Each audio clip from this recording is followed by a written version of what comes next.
Sed bienvenidos y bienvenidas de nuevo aquí a vuestro canal, Cuentos Inmortales TV.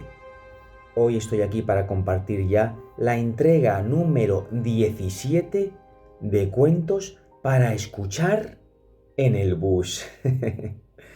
Como bien sabéis, ya tenéis hasta 16 entregas subidas. La última fue también un cuento del escritor español Leopoldo Alas Clarín. Y hoy, igualmente, os traigo un relato de este escritor tan insigne español. Un relato escrito en el siglo XIX, con una poderosa literatura, una poderosa pluma, que de verdad es que a mí me encantan este tipo de relatos tan bien escritos y con tantas enseñanzas.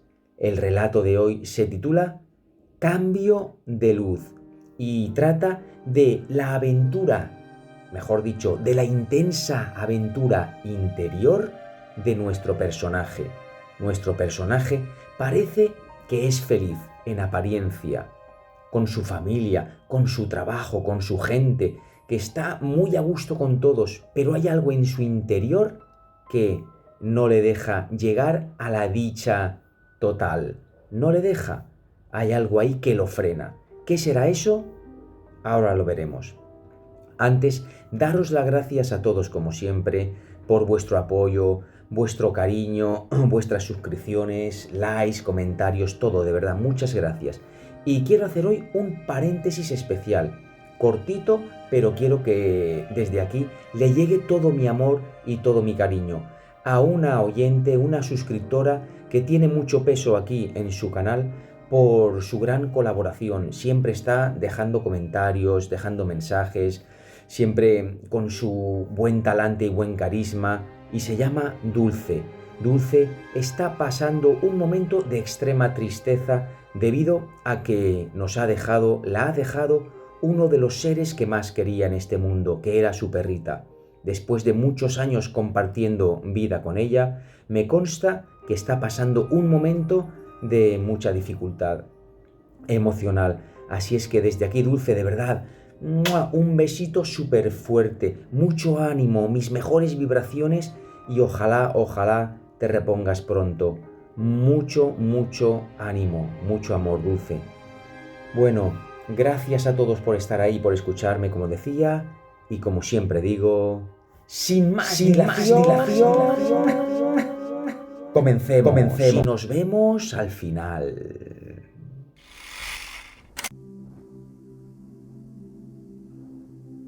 Cambio de luz. Capítulo 1. A los 40 años era don Jorge Arial, para los que le trataban de cerca, el hombre más feliz de cuantos saben contentarse con una acerada medianía y con la paz en el trabajo y en el amor de los suyos. Y además era uno de los mortales más activos y que mejor saben estirar las horas, llenándolas de sustancia, de útiles quehaceres. Pero de esto último sabían no solo sus amigos, sino la gran multitud de sus lectores y admiradores y discípulos.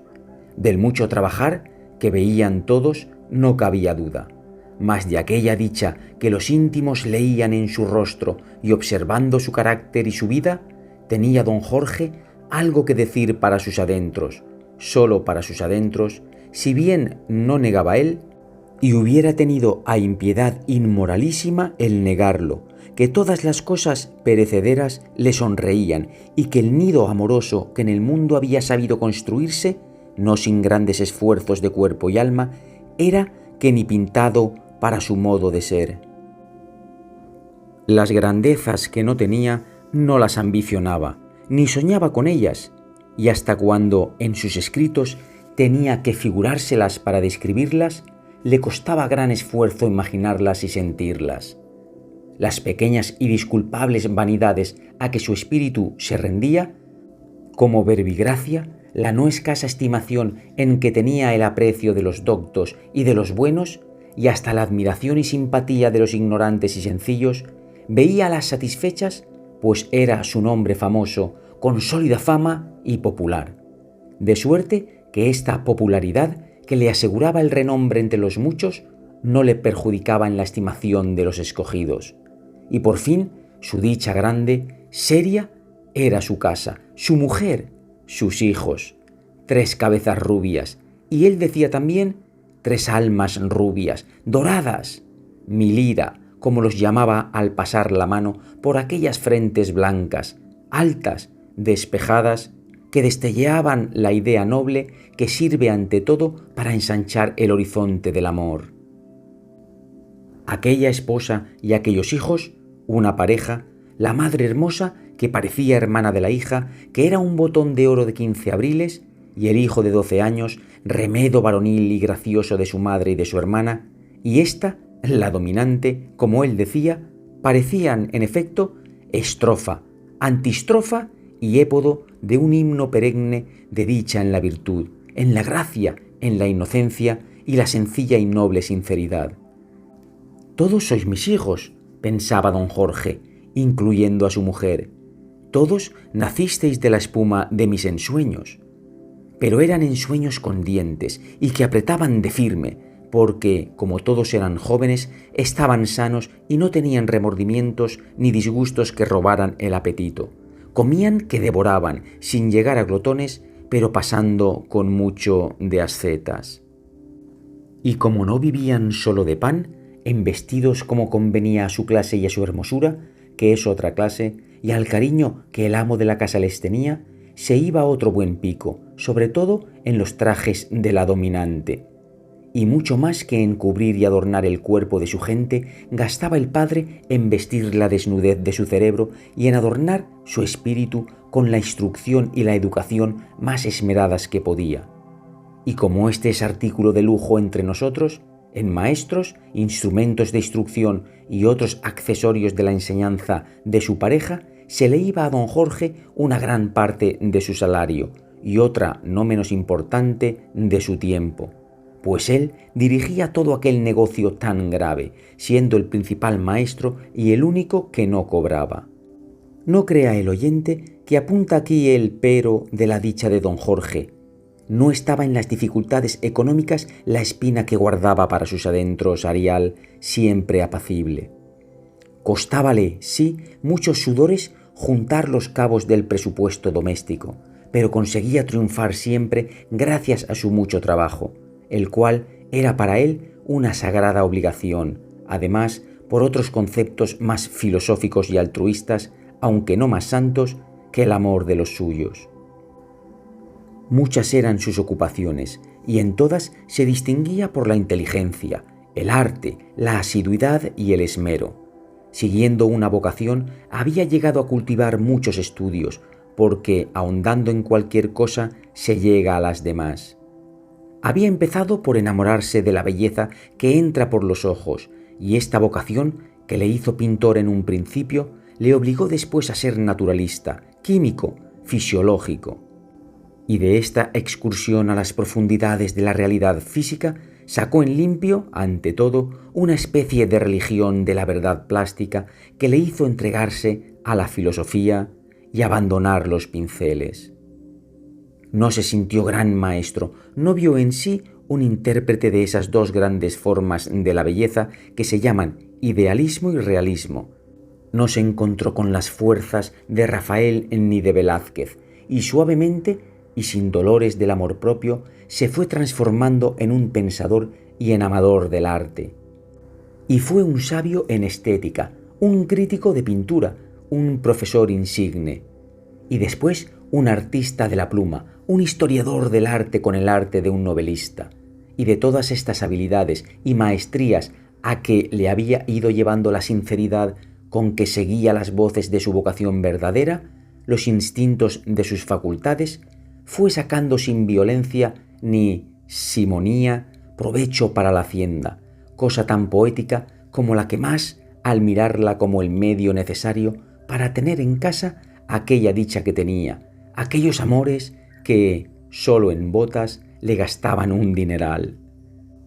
Al verle ir y venir y encerrarse para trabajar y después correr con el producto de sus encerronas a casa de quien había de pagárselo, Siempre activo, siempre afable, siempre lleno de la realidad ambiente, de la vida que se le imponía con toda su seriedad, pero no tristeza. Nadie, y menos sus amigos y su mujer y sus hijos, hubiera adivinado detrás de aquella mirada franca, serena, cariñosa, una pena, una llaga.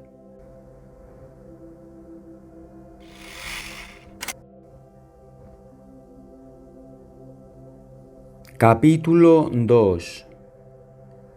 Pero la había, y no se puede hablar de ella. Primero, porque era un deber guardar aquel dolor para sí. Después, porque hubiera sido inútil quejarse. Sus familiares no le hubieran comprendido. Y más valía así. Cuando en presencia de don Jorge se hablaba de los incrédulos, de los escépticos, de los poetas que cantan sus dudas, que se quejan de la musa del análisis, Arial se ponía de mal humor y, cosa rara en él, se irritaba. Había que cambiar de conversación o se marchaba don Jorge. Esos, decía, son males secretos que no tienen gracia y en cambio entristecen a los demás y pueden contagiarse. El que no tenga fe, el que dude, el que vacile, que se aguante y calle y luche por vencer su flaqueza. Una vez, repetía Arial en tales casos, un discípulo de San Francisco mostraba su tristeza delante del maestro, tristeza que nacía de sus escrúpulos de conciencia, del miedo de haber ofendido a Dios. Y el santo le dijo: «Retiraos, hermano, y no turbéis la alegría de los demás. Eso que os pasa son cuentas vuestras y de Dios. Arregladlas con Él a solas». A solas procuraba arreglar sus cuentas don Jorge, pero no le salían bien siempre y esta era su pena. Sus estudios filosóficos, sus meditaciones y sus experimentos y observaciones de fisiología, de anatomía, de química, etc., habían desenvuelto en él, de modo excesivo, el espíritu del análisis empírico. Aquel enamoramiento de la belleza plástica, aparente, visible y palpable, le había llevado, sin sentirlo, a cierto materialismo intelectual contra el que tenía que vivir prevenido. Su corazón necesitaba fe, y la clase de filosofía y de ciencia que había profundizado le llevaban al dogma materialista de ver y creer. Las ideas predominantes en su tiempo entre los sabios cuyas obras él más tenía que estudiar, la índole de sus investigaciones de naturalista y fisiológico y crítico de artes plásticas le habían llevado a una predisposición reflexiva que pugnaba con los anhelos más íntimos de su sensibilidad de creyente. Don Jorge sentía así: si hay Dios, todo está bien. Si no hay Dios, todo está mal. Mi mujer, mi hijo, la dominante, la paz de mi casa, la belleza del mundo, el divino placer de entenderla, la tranquilidad de la conciencia, todo eso, los mayores tesoros de la vida, si no hay Dios, es polvo, humo, ceniza, viento, nada, pura apariencia, congruencia ilusoria, sustancia fingida, positiva sombra, dolor sin causa, pero seguro, lo único cierto. Pero si hay Dios, ¿qué importan todos los males? Trabajos, luchas, desgracias, desengaños, vejez, desilusión, muerte, ¿qué importan? Si hay Dios, todo está bien. Si no hay Dios, todo está mal. Y el amor de Dios era el vapor de aquella máquina siempre activa, el amor de Dios que envolvía, como los pétalos encierran los estambres, el amor a sus hijos, a su mujer, a la belleza, a la conciencia tranquila, le animaba en el trabajo incesante, en aquella suave asimilación de la vida ambiente, en la adaptación a todas las cosas que le rodeaban y por cuya realidad seria, evidente, se dejaba influir. Pero a lo mejor en el cerebro de aquel místico vergonzante, místico activo y alegre, estallaba, como una estúpida frase hecha, esta duda, esta pregunta del materialismo lógico de su ciencia de analista empírico. ¿Y si no hay Dios? Puede que no haya Dios. Nadie ha visto a Dios. La ciencia de los hechos no prueba a Dios. Don Jorge Arial despreciaba al pobre diablo científico, positivista, que en el fondo de su cerebro se le presentaba con este obstruccionismo. Pero a pesar de este desprecio, oía al miserable y discutía con él, y unas veces tenía algo que contestarle, aun en el terreno de la fría lógica, de la mera intelectualidad, y otras veces no. Esta era la pena, el tormento del señor Arial. Es claro que gritase lo que gritase el materialista escéptico, el que ponía a Dios en tela de juicio, don Jorge seguía trabajando de firme, afanándose por el pan de sus hijos y educándolos, llamando a toda su casa y cumpliendo como un justo con la infinidad de sus deberes. Pero la espina dentro estaba. Porque si no hubiera Dios, decía el corazón, todo aquello era inútil, apariencia, idolatría. Y el científico añadía, ¿y cómo puede no haberlo? Todo esto había que callarlo, porque hasta ridículo hubiera parecido a muchos, confesado como un dolor cierto, serio, grande. Cuestión de nervios, le hubieran dicho. Ociosidad de un hombre feliz a quien Dios va a castigar por darse un tormento inútil cuando todo le sonríe. Y en cuanto a los suyos, a quienes más hubiera don Jorge querido comunicar su pena, ¿cómo confesarles la causa? Si no le comprendían, qué tristeza. Si le comprendían, qué tristeza y qué pecado y qué peligro. Antes morir de aquel dolor.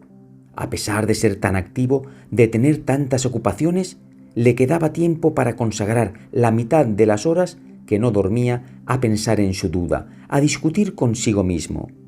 Ante el mundo, su existencia corría con la monotonía de un destino feliz. Para sus adentros, su vida era una serie de batallas. Días de triunfo, ¡oh, qué voluptuosidad espiritual entonces!, seguidos de horrorosos días de derrota, en que había que fingir la ecuanimidad de siempre, y amar lo mismo, y hacer lo mismo, y cumplir los mismos deberes.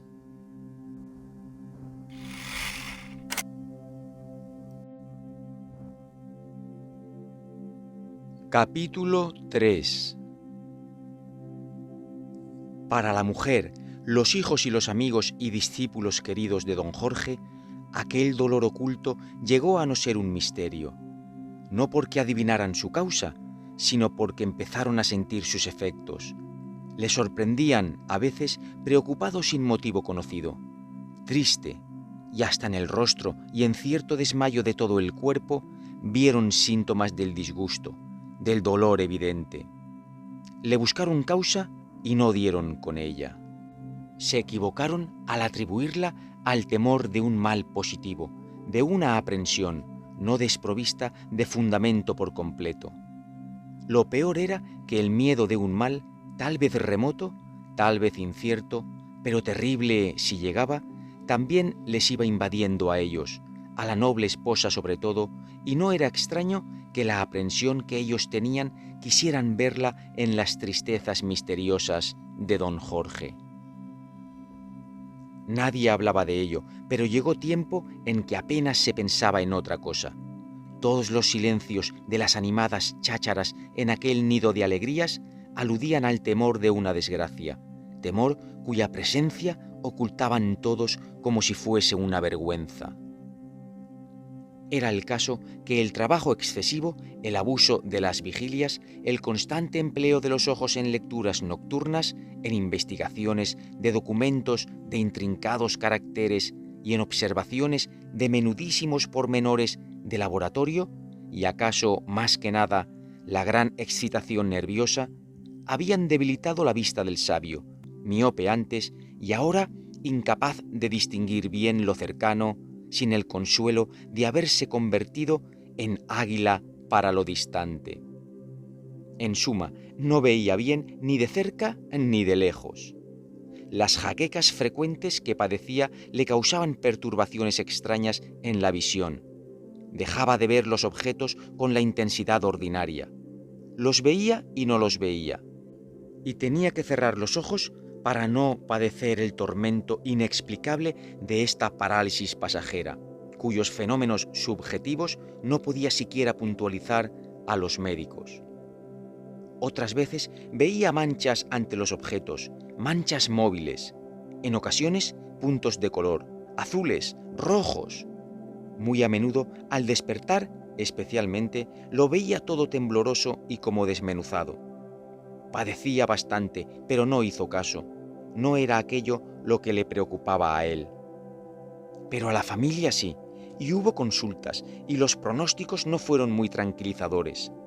Como fue agravándose el mal, el mismo don Jorge tomó en serio la enfermedad, y en secreto, como habían consultado por él, consultó a su vez, y la ciencia le metió miedo para que se cuidara y evitase el trabajo nocturno y otros excesos.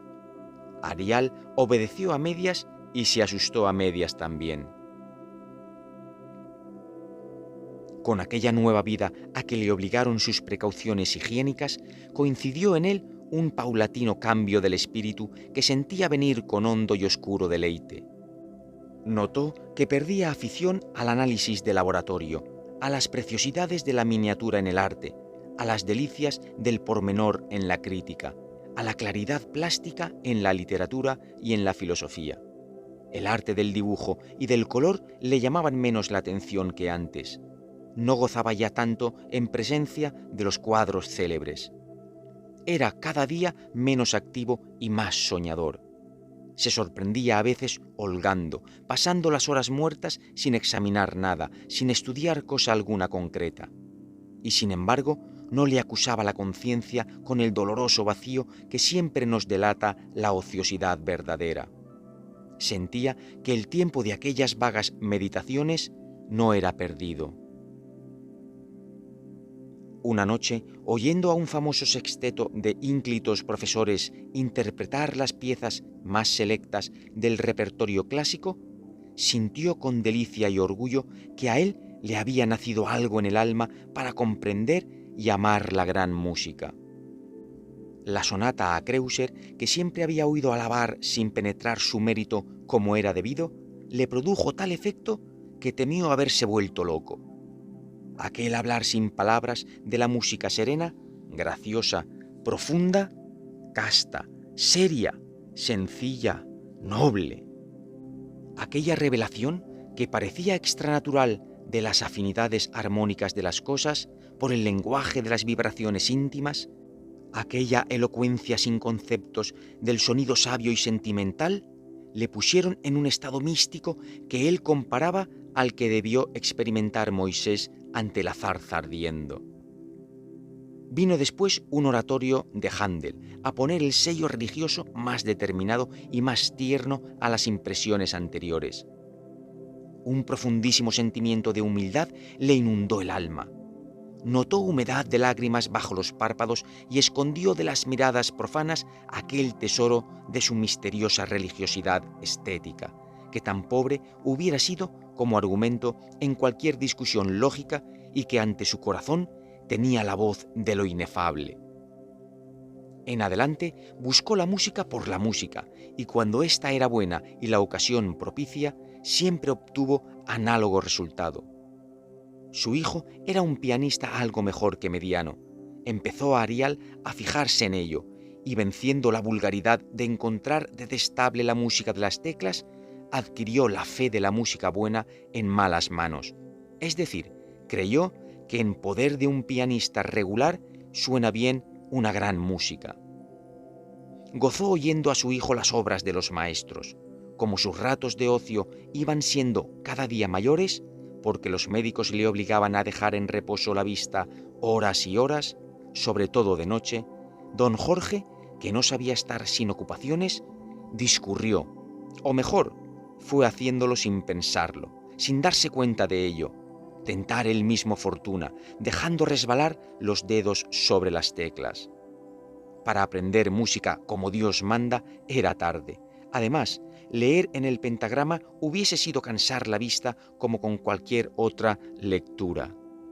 Se acordó de que en cierto café de Zaragoza había visto a un ciego tocar el piano primorosamente.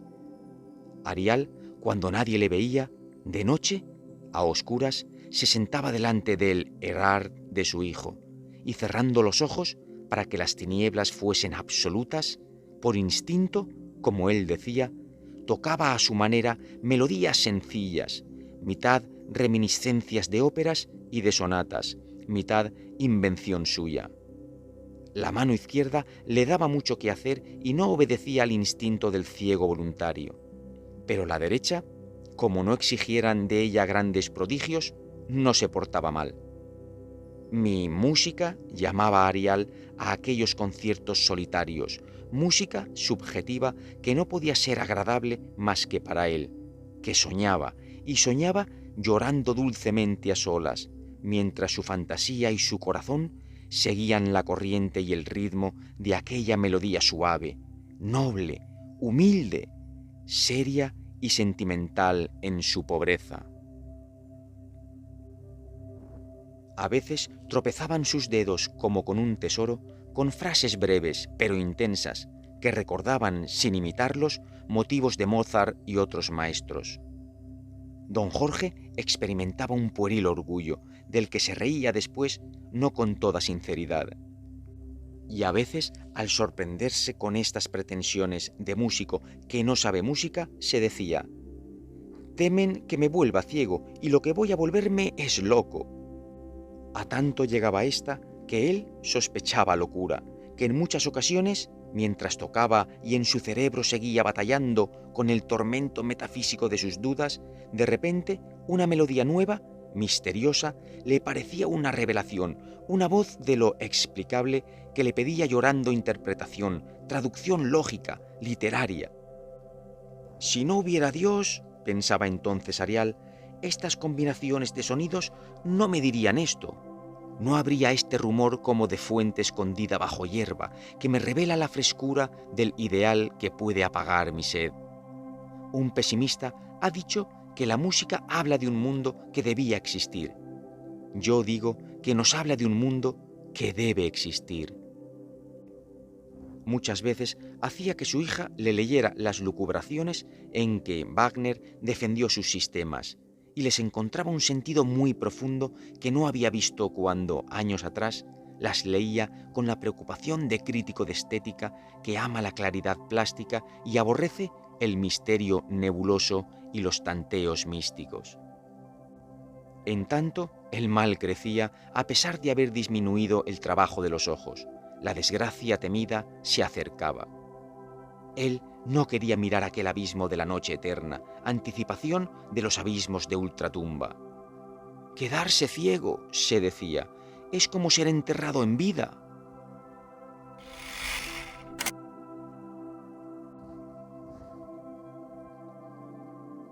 Capítulo 4.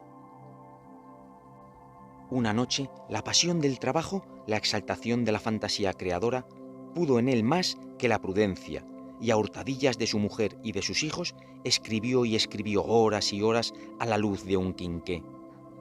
Era el asunto de invención poética, pero de fondo religioso, metafísico. El cerebro vibraba con impulso increíble. La máquina, a todo vapor, movía las 100.000 ruedas y correas de aquella fábrica misteriosa, y ya no era empresa fácil apagar los hornos, contener el vértigo de las ideas. Como tantas otras noches de sus mejores tiempos, don Jorge se acostó sin dejar de trabajar, trabajando para el obispo, como él decía, cuando, después de dejar la pluma y renunciar al provecho de sus ideas, éstas seguían gritando, engranándose, produciendo pensamientos que se perdía, que se esparcía inútilmente por el mundo. Ya sabía él que este tormento febril era peligroso y ni siquiera le halagaba la vanidad como en los días de la petulante juventud. No era más que un dolor material, como el de muelas. Sin embargo, cuando al calor de las sábanas la excitación nerviosa, sin calmarse, se hizo placentera, se dejó embriagar como en una orgía de corazón y cabeza, y sintiéndose arrebatado como a una vorágine mística, se dejó ir. Se dejó ir y con delicia se vio sumido en un paraíso subterráneo luminoso, pero con una especie de luz eléctrica, no luz de sol, que no había, sino de las entrañas de cada casa, luz que se confundía disparatadamente con las vibraciones musicales. El timbre sonoro era además la luz. Aquella luz prendió en el espíritu, se sintió iluminado y no tuvo esta vez miedo a la locura. Con calma, con lógica, con profunda intuición, sintió filosofar a su cerebro y atacar de frente los más formidables fuertes de la ciencia atea. Vio entonces la realidad de lo divino, no con evidencia matemática, que bien sabía él que ésta era relativa y condicional y precaria, sino con evidencia esencial. Vio la verdad de Dios, el Creador santo del universo, sin contradicción posible. Una voz de convicción le gritaba que no era aquello fenómeno histérico, arranque místico, y don Jorge, por la primera vez después de muchos años, sintió el impulso de orar como un creyente, de adorar con el cuerpo también, y se incorporó en su lecho, y al notar que las lágrimas ardientes, grandes, pausadas, resbalaban por su rostro, las dejó ir, sin vergüenza, humilde y feliz. Oh, sí, feliz para siempre. Puesto que había Dios, todo estaba bien. Un reloj dio la hora. Ya debía ser de día. Miró hacia la ventana. Por las rendijas no entraba luz. Dio un salto. Saliendo del lecho, abrió un postigo y... el sol había abandonado a la aurora. No la seguía. El alba era noche. Ni sol ni estrellas. El reloj repitió la hora. El sol debía estar sobre el horizonte y no estaba. El cielo se había caído al abismo. «Estoy ciego», pensó Arial mientras un sudor terrible le inundaba el cuerpo y un escalofrío azotándole la piel le absorbía el ánimo y el sentido. Lleno de pavor, cayó al suelo.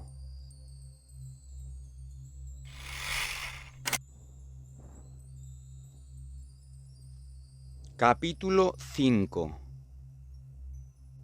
Cuando volvió en sí, se sintió en su lecho. Le rodeaban su mujer, sus hijos, su médico. No los veía, no veía nada. Faltaba el tormento mayor. Tendría que decirles, no veo. Pero ya tenía valor para todo. Seguía viendo Dios y todo estaba bien. Antes que la pena de contar su desgracia a los suyos, sintió la ternura infinita de la piedad cierta, segura, tranquila, sosegada, agradecida. Lloró sin duelo. «Salid sin duelo, lágrimas, corriendo». Tuvo serenidad para pensar, dando al verso de Garcilaso un sentido sublime. ¿Cómo decirles que no veo, si en rigor sí veo? Veo de otra manera. Veo las cosas por dentro, veo la verdad, veo el amor. Ellos sí que no me verán a mí. Hubo llantos, gritos, síncopes, abrazos locos, desesperación sin fin, cuando, a fuerza de rodeos, Arial declaró su estado. Él procuraba tranquilizarlos con consuelos vulgares, con esperanzas de sanar, con el valor y la resignación que tenía, etc., pero no podía comunicarles la fe en su propia alegría, en su propia serenidad íntimas. No le entenderían, no podían entenderle. Creerían que los engañaba para mitigar su pena. Además, no podía delante de extraños hacer el papel de estoico, ni de Sócrates o cosa por el estilo. Más valía dejar al tiempo el trabajo de persuadir a las tres cuerdas de la lira, a aquella madre, a aquellos hijos, de que el amo de la casa no padecería tanto como ellos pensaban por haber perdido la luz, porque había descubierto otra. Ahora veía por dentro.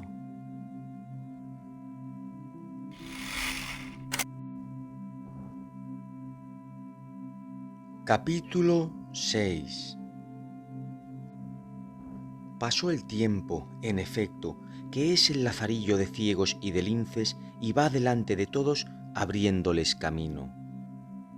En la casa de Arial había sucedido a la antigua alegría el terror, el espanto de aquella desgracia, dolor sin más consuelo que el no ser desesperado, porque los médicos dejaron vislumbrar lejana posibilidad de devolver la vista al pobre ciego. Más adelante, la esperanza se fue desvaneciendo con el agudo padecer del infortunio todavía nuevo. Y todo aquel sentir insoportable, de excitación continua, se trocó para la mujer y los hijos de don Jorge en taciturna melancolía, en resignación triste. El hábito hizo tolerable la desgracia. El tiempo, al mitigar la pena, mató el consuelo de la esperanza. Ya nadie esperaba en que volviera la luz a los ojos de Arial, pero todos fueron comprendiendo que podían seguir viviendo en aquel estado.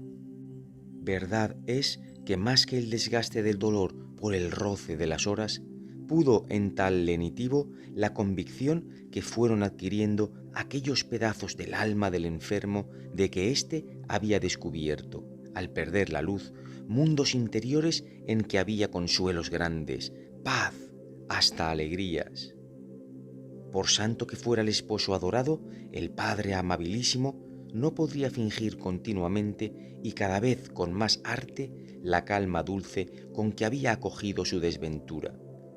Poco a poco llegó a persuadirlos de que él seguía siendo feliz, aunque de otro modo que antes. Los gastos de la casa hubo que reducirlos mucho, porque la mina del trabajo, si no se agotó, perdió muchos de sus filones. Arial siguió publicando artículos y hasta libros, porque su hija escribía por él, al dictado, y su hijo leía, buscaba datos en las bibliotecas y archivos. Pero las obras del insigne crítico de estética pictórica, de historia artística, fueron tomando otro rumbo. Se referían a asuntos en que intervenían poco los testimonios de la vista. Los trabajos iban teniendo menos color y más alma. Es claro que a pesar de tales expedientes, Arial ganaba mucho menos. Pero, ¿y qué? La vida exigía ahora mucho menos también, no por economía solo, sino principalmente por pena, por amor al ciego. Madre e hijos se despidieron de teatros, bailes, paseos, excursiones, lujo de ropa y muebles. ¿Para qué? Él no había de verlo. Además, el mayor gasto de la casa, la educación de la querida pareja, ya estaba hecho. Sabían lo suficiente, sobraban ya los maestros. En adelante, amarse, juntarse alrededor del hogar y alrededor del cariño, cerca del ciego, cerca del fuego. Hacían una piña en que Arial pensaba por todos y los demás veían por él. Para no olvidarse de las formas y colores del mundo que tenía grabado en la imaginación como un infinito museo, don Jorge pedía noticias de continuo a su mujer y a sus hijos. Ante todo de ellos mismos, de los cabellos, de la dominante, del bozo que le había apuntado al chico, de la primera cana de la madre. Después, noticias del cielo, de los celajes, de los verdores de la primavera. Oh, después de todo, siempre es lo mismo, como si lo viera. Compadeced a los ciegos de nacimiento, pero a mí no. La luz del sol no se olvida. El color de la rosa es como el recuerdo de unos amores. Su perfume me lo hace ver, como una caricia de la dominante me habla de las miradas primeras con que me enamoró su madre. Y sobre todo, está ahí la música. Y don Jorge, a tientas, se dirigía al piano, y como cuando tocaba a oscuras, cerrando los ojos de noche, tocaba ahora, sin cerrarlos, al mediodía. Ya no se reían los hijos y la madre de las melodías que improvisaba el padre. También a ellos se les figuraba que querían decir algo, muy oscuramente. Para él, para don Jorge, eran bien claras, más que nunca. Eran todo un himnario de la fe inenarrable que él había creado para sus adentros. Su religión de ciego. Eran una dogmática en solfa, una teología en 2 o 3 octavas.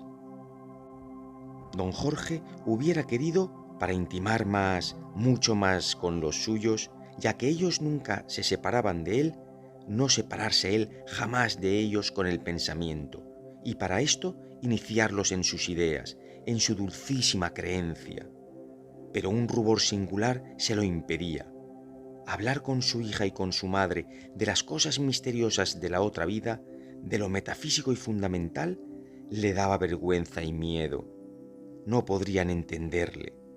La educación, en nuestro país particularmente, hace que los más unidos por el amor estén muy distantes entre sí en lo más espiritual y más grave. Además, la fe racional y trabajada por el alma pensadora y tierna es cosa tan personal, tan inefable. Prefería entenderse con los suyos por música. Oh, de esta suerte sí. Beethoven, Mozart, Händel hablaban a todos cuatro de lo mismo. Les decían, bien claro estaba que el pobre ciego tenía dentro del alma otra luz, luz de esperanza, luz de amor, de santo respeto al misterio sagrado. La poesía no tiene dentro ni fuera, fondo ni superficie. Toda es transparencia, luz increada y que penetra al través de todo. La luz material se queda en la superficie, como la explicación intelectual, lógica de las realidades resbala sobre los objetos sin comunicarnos su esencia. Pero la música, que todas estas cosas decía a todos, según Arial, no era la suya, sino la que tocaba su hijo, el cual se sentaba al piano y pedía a Dios inspiración para llevar al alma del padre la alegría mística con el beleño de las notas sublimes. Arial, en una silla baja, se colocaba cerca del músico para poder palparle disimuladamente de cuando en cuando. Al lado de Arial, tocándole con las rodillas, había de estar su compañera de luz y sombra, de dicha y de dolor, de vida y muerte. Y más cerca que todos, casi sentada sobre el regazo, tenía a la dominante. Y de tarde en tarde, cuando el amor se lo pedía, cuando el ansia de vivir, comunicándose con todo de todas maneras, le hacía sentir la nostalgia de la visión, de la luz física, del verbo solar, cogía entre las manos la cabeza de su hija, se acariciaba con ella las mejillas, y la seda rubia, suave, de aquella flor con ideas en el cáliz, le metía en el alma con su contacto todos los rayos de sol que no había de ver ya en la vida. Oh, en su espíritu, solo Dios entraba más adentro.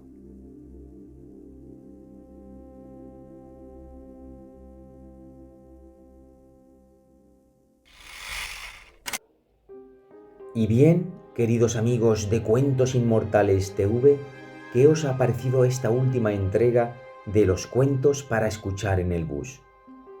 Bueno, yo creo que nuestro personaje ha tenido que tocar fondo, en este caso ha sido una ceguera la que lo ha hecho tocar fondo definitivamente, para llegar a conectar consigo mismo y encontrar la verdadera felicidad. Y es que muchas veces nos pasa, vivimos en una burbuja y a través de una experiencia traumática de vida, de repente vemos la luz y no sabemos por qué. ¿Os ha pasado alguna vez este tipo de experiencias? Que hayáis tenido una experiencia traumática y que os haya hecho ver la vida con un prisma diferente. Si es así, por favor, decírmelo en los comentarios, que me interesa un montón, de verdad. Bueno, espero y deseo que haya sido de vuestro agrado. A mí esta literatura me apasiona y las enseñanzas todavía más. Muchas gracias por haber estado ahí, por estar siempre conectado aquí, de corazón a Cuentos Inmortales TV. Allá donde estéis os envío un abrazo de luz gigante, un beso súper fuerte y no os vayáis muy lejos, porque la siguiente entrega es inminente. ¡Chao!